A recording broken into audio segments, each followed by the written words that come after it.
Hello guys, welcome again sa Learn with Lloydy. Karon nga video mag-discuss ni po ta og topic regarding fluid mechanics. Ang atong topic karon is about continuity equation. Okay, di na ta magdugay. Let's start na. For continuity equation, kung mag-isgot ta og continuity, nagpasabot ni kanang padayon, walay putol or uninterrupted connection. In this video, ato pong isgutan ang mga related terms with respect sa continuity equation. We have compressible and incompressible fluids and also ang mga formulas nga related sa continuity equation. In my next presentation, atong mahibaw-an kung unsa gyud ang concepts sa continuity equation. Kani di ang continuity equation based ni sa principle of conservation of mass. Unsa may pasabot ani? Kung unsay mosulod equals sa mass nga mugawas. So we have mass in equals mass out. Therefore, mass flow rate of the fluid flowing in the different cross-sectional area of the system remains constant. Unsa may pasabot ana? Bisan unsa pa ang sizes or area sa imuhang system basta nalang kay uninterrupted connection o kanang walay putol, unsa gyud ang imong ipasud nga mass equals na always sa mugawas nga fluid kay remains constant man. Pero itong isgutan unsay kalainan aning compressible o incompressible fluids. Kung mayon tag compressible kana bitang imuhang maduot, unsa may kalainan sa duha? First, with respect sa density, ang compressible variable iyang density, ang incompressible constant iyang density. And most of the time, ang fluid nga kasagaran yun compressible mo ay mga gases. O sa incompressible mo ning mga liquids. Kaya kung maingon ta og fluid, it's either liquid or gas. Diri nga column, atong nakita ang formula sa compressible o incompressible fluids with respect sa continuity equation.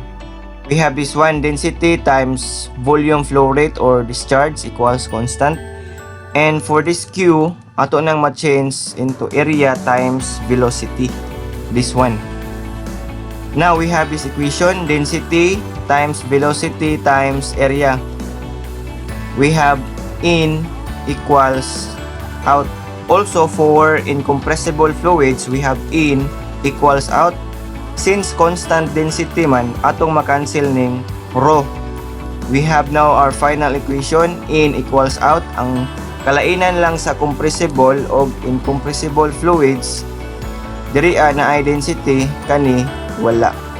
Another idea ang atong hinumduman kani siya, although there is no such thing in reality as an incompressible fluid, the term is used where the change in density with pressure is so much small as to be negligible. Ato pang dugangan ato ang idea sa concepts of continuity equation. For example, naatay nozzle. We have section 1 sa nozzle and we have section 2. Karon naatay ipasulod nga fluid.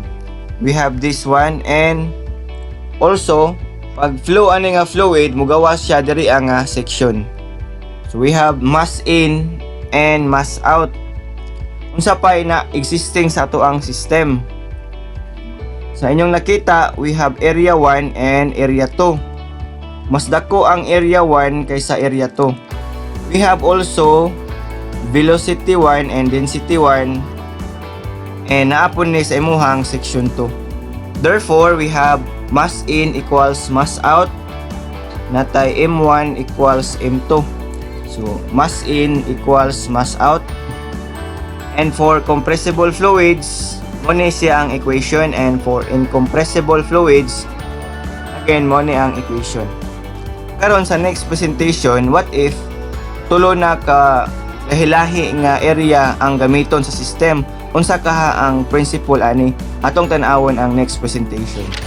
Inyong nakita karon ang tulo ka pipes.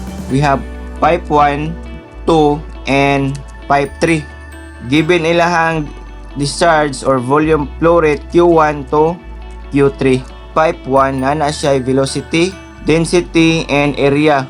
Also to pipe 2 and pipe 3. Kaya ang continuity equation based man sa conservation of mass, therefore Q1, Q2, and Q3 is equal. Therefore, nata equation for incompressible and also for compressible fluids, we have this equation. Ana siya ay density. Diri na human ato ang discussion regarding continuity equation, and hinaot nga kini nga video nakatabang ninyo para mas masabtan ang concepts of continuity equation. In my next video, mag-solve ko 5 ka problems regarding fluid flow in pipes and continuity equation.